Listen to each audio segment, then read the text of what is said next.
On this episode, we'll be focusing on geography. We'll cover the definition of geography, the 5 themes of geography, and some different tools used when studying geography. By the end of this video, you should be able to define geography, identify the 5 themes of geography, know the difference between a map and a globe, and identify the different parts of a map. Roaming around the world to teach you how to use a map. Making social studies interesting, I swear this is no trap. Gonna learn about population, lines and degrees. Once you're through with me, this will all be a breeze. We'll travel around the world to visit seas and land. Hopefully you'll learn something with the videos I have planned.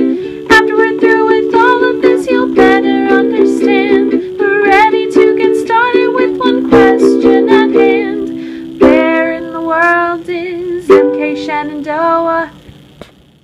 Let's get started. What is geography? Geography is the study of Earth.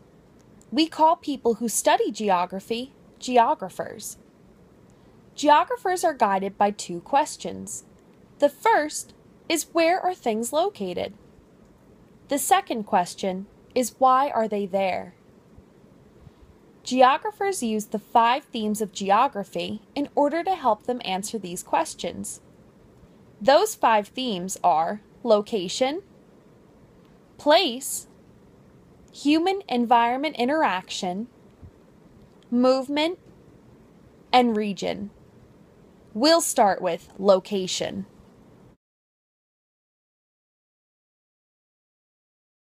When focusing on location, geographers use imaginary lines of latitude and longitude to pinpoint an absolute location.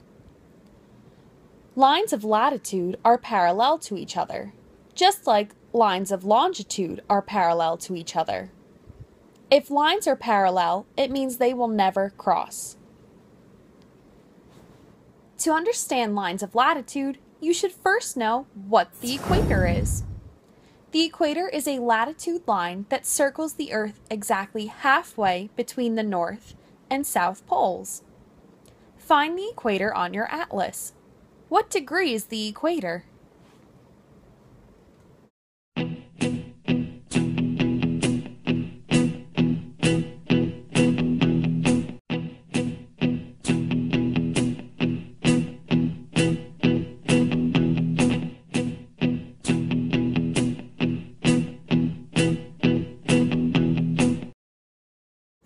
Lines of latitude run east and west, but they measure degrees north and south of the equator.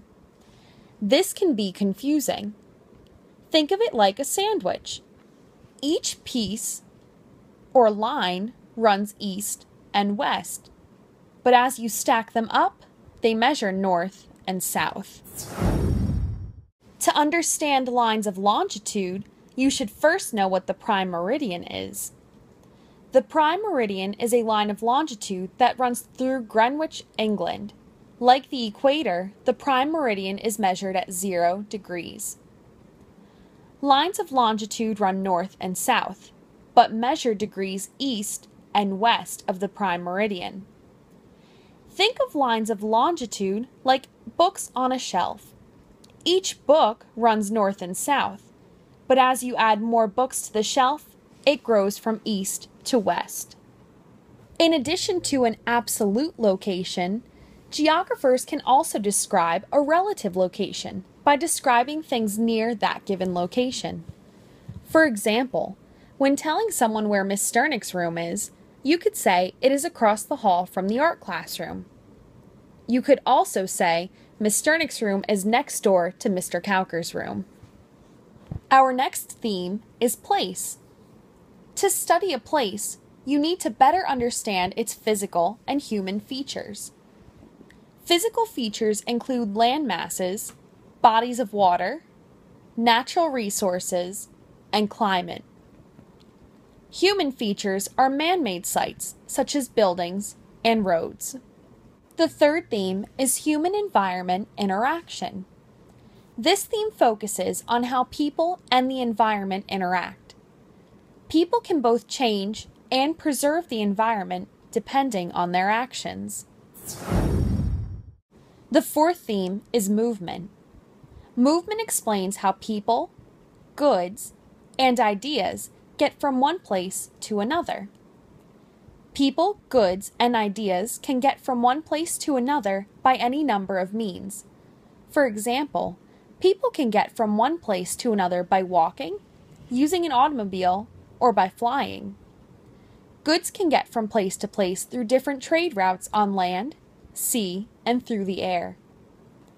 Ideas can get from place to place through word of mouth or by using modern technology. The last theme is region. Regions are made based on one unifying characteristic. This characteristic can be something like a land feature, resource, climate, history, or population. We live in coal country, or the coal region.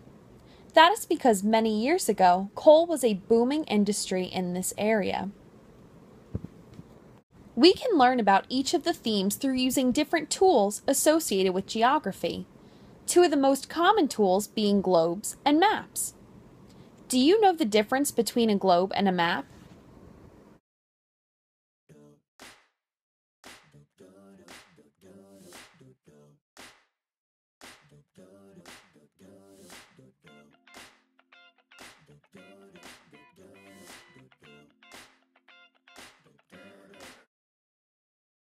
A globe is a round model of the Earth, which means it is three-dimensional or 3D. Map makers were able to use the information they collected to make 3D replicas of their information. Can you think of a problem that would occur through using a globe?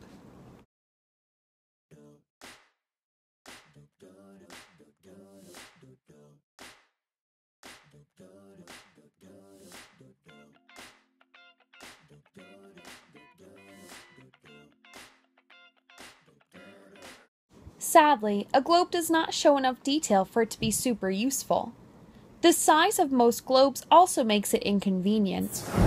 This is why we also need maps, or flat representations. What is one problem that would occur through using a map?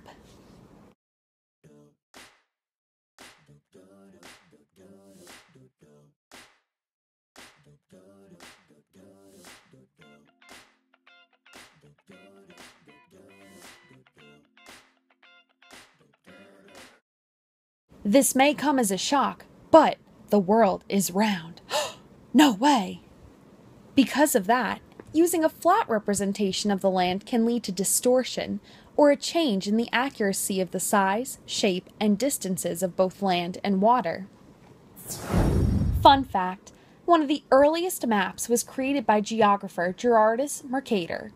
This is where we get the Mercator Projection from, which is a specific type of map. It's now time to understand the parts of a map better. Every map has a series of tools used to help us read them, the most important being the compass rose. The compass rose is a representation of a compass and shows each of the 4 cardinal directions: north, east, south, and west.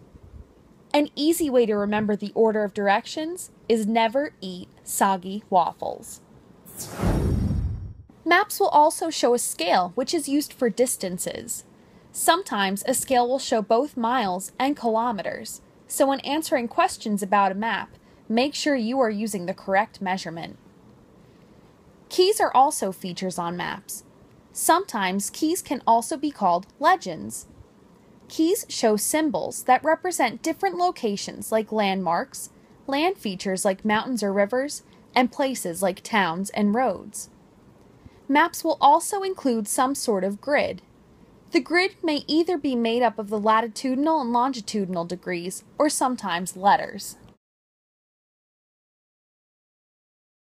Challenge. Using your atlas, find where in the world is MK Shenandoah. I'm at 20 degrees south and 60 degrees west. Write your answer down, and in the next video, it will be revealed where in the world MK Shenandoah is.